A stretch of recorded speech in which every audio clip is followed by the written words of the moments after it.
Welcome to Habeas Treasures, where I try to decipher this book, There's Treasure Inside by Jon Collins Black, in order to find one of the 5 hidden treasures. On today's episode, I'll be continuing my breakdown of the Pokemon Box chapter. Let's begin. On a previous episode, I reviewed reasons why I think the author has hidden clues to the Pokemon Box in the introduction to Part 2 of the book, specifically in paragraphs 2, 6, and 10.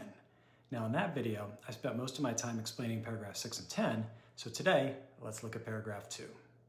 The author writes, "But the realization dawned on me that no matter how broad the appeal of objects I amassed might be, the act of hiding one treasure in one spot in a country as big as the United States would make this treasure hunt seem limiting for many people, especially those who have a difficult time traveling long distances."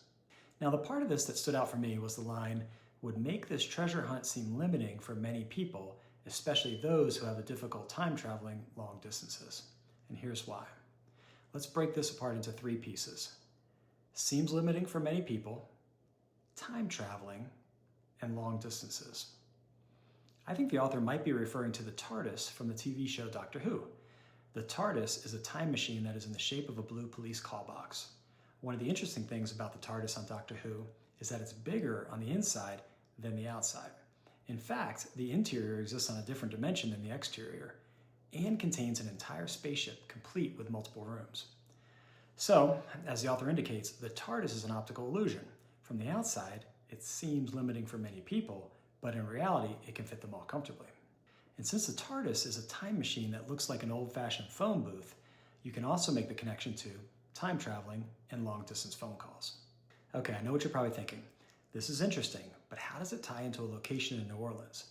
Well, if you hop on the ferry at the Audubon Aquarium and head across the Mississippi River, you get dropped off very close to the Crown and Anchor English pub, which, you guessed it, features a TARDIS at the front door.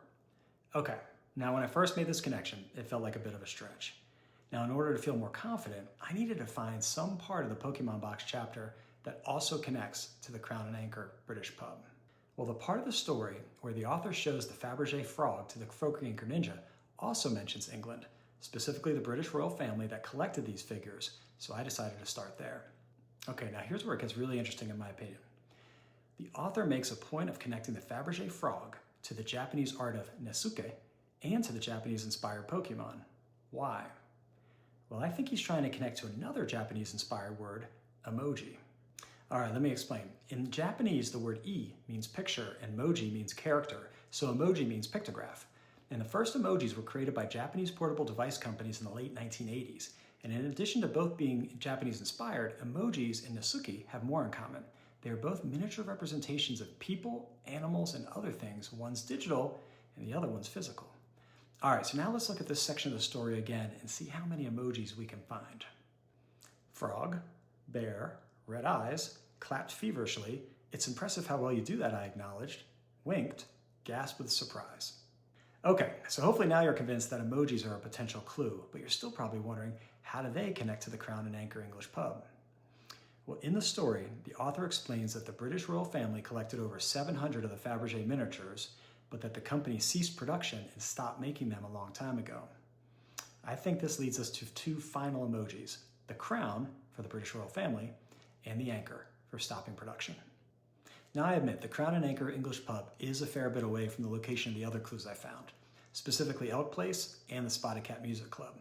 However, in my next video, I'll explain why I think the family of raccoons the author describes on page 218 may connect to this jewelry store near the Crown and Anchor pub, and more importantly, what all these locations have in common that could eventually lead us to the hidden treasure spot.